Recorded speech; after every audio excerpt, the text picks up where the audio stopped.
Well, Evan's, shooting, what, 87% or something. We were playing Rondo and off the ball in some of the actions. We had Rondo run a cut to get him on a live dribble on a pick and roll to start the overtime. And he made a nice pass to Sully on a little jam play. And, it doesn't really matter who has it to me. I took him out the one time, and I immediately regretted it and felt like I should have had him back in. So I had him taking the ball out the rest of the time. I've not been myself. I haven't been as aggressive. I haven't been making shots and turning the ball over. So, like I said, a lot of those losses I put on myself, and I had to find a better rhythm. Why haven't you been yourself? I don't really have the answer. If I had it, I'd probably figure it out. But I'm still confident in myself. I'm still believing in myself. So that hasn't shied away from my game, and I'll continue to get better. All right, we're back for part 2 now. Let's talk about Rajon Rondo, or rather the lack thereof, Rajon Rondo. Why don't you walk me through what you saw happening out there? Well, he had 2 points again. Shot 1 for 6. That's not being aggressive. What did you take the glasses off for? We're getting serious? No, my head hurts, but okay. That too. Anyway, this guy is, supposed to be your leader. 2 points against teams like the Hawks and Pistons is not good enough. And, he had 3 rebounds, 8 assists. He had a bad game tonight, by Rondo standards, considering that his 2 points came with 12 rebounds and 19 assists against the Hawks last night. And my big takeaway from Rondo was that Brad Stevens had him on the bench at least 2 possessions from the last minute in the fourth quarter on into overtime, presumably to hide him from going to the free throw line and putting Evan Turner out there as the ball handler, as the guy that would go to the free throw line.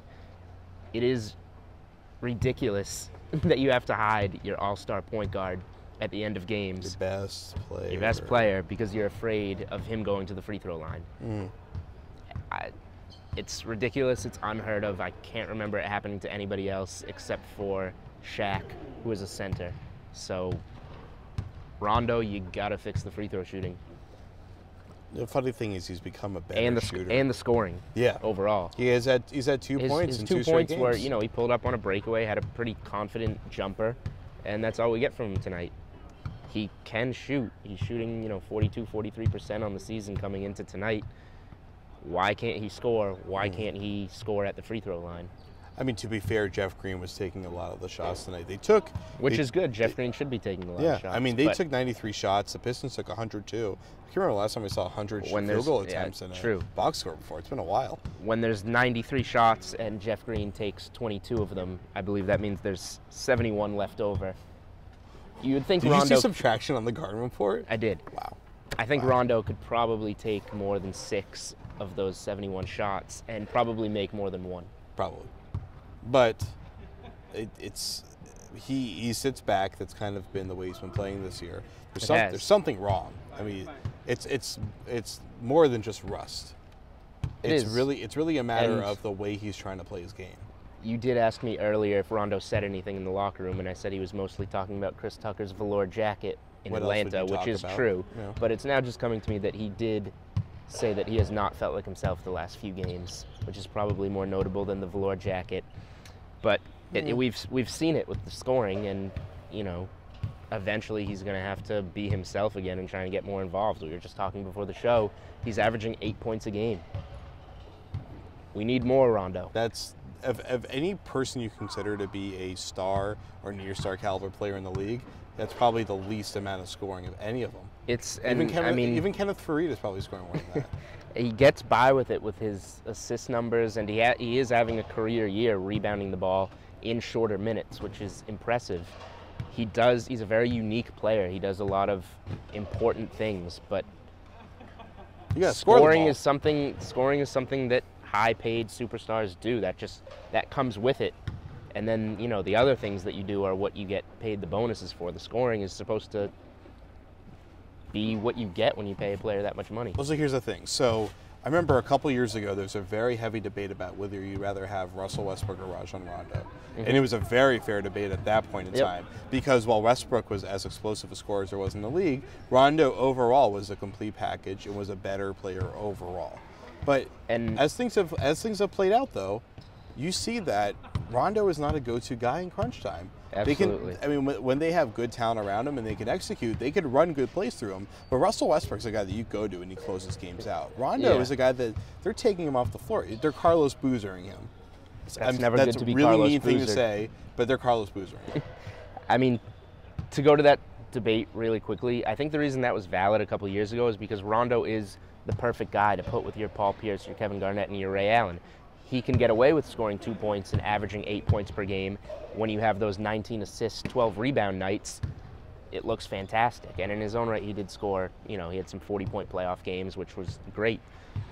But on a team like we're seeing out here, you want a Russell Westbrook. You want a go-to guy that can go out and get you 40 on any given night, and Rondo's not that. So although the debate was valid a couple years ago, for this team, the guy you want is more of a Russell Westbrook type player.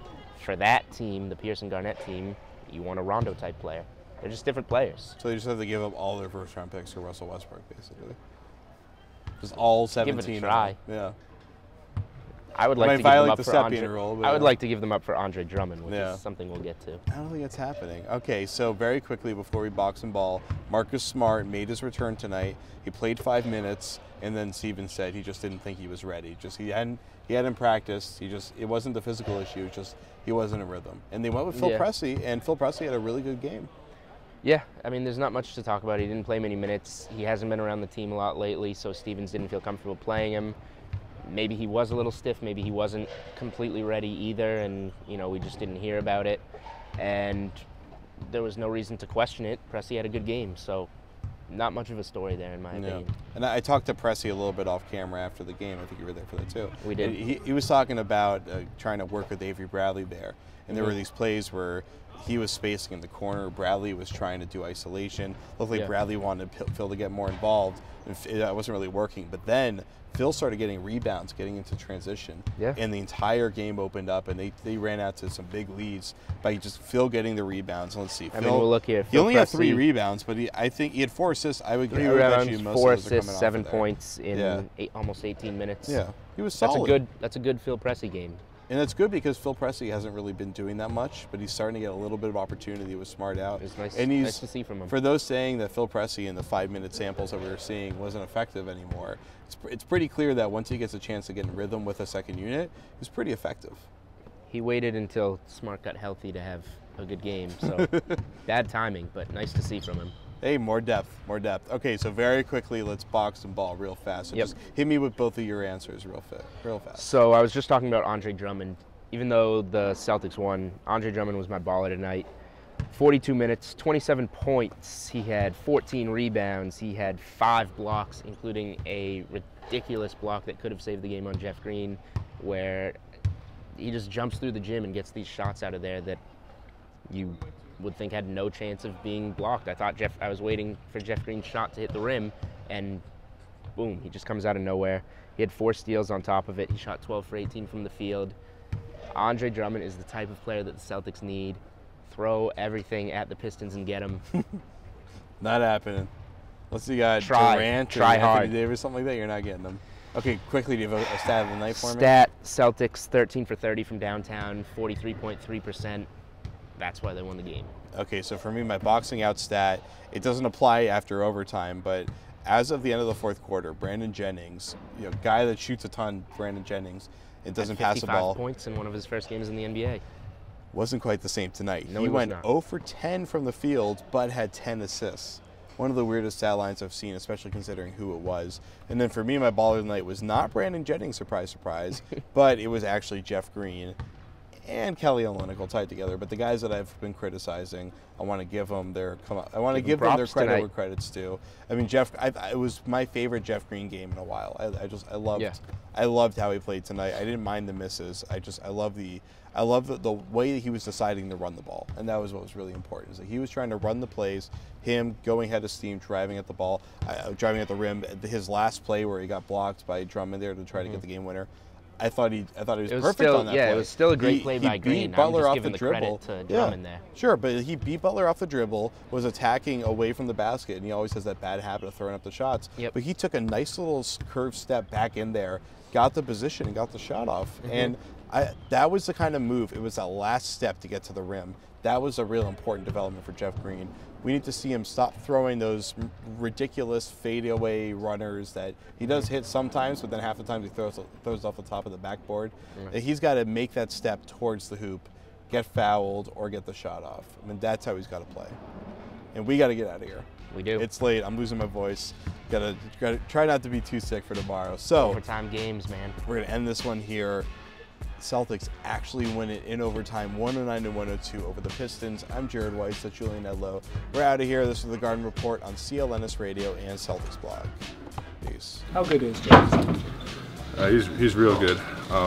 He was struggling a bit today, and then in overtime just went off. I mean, he's part of the reason that we came back and won that game.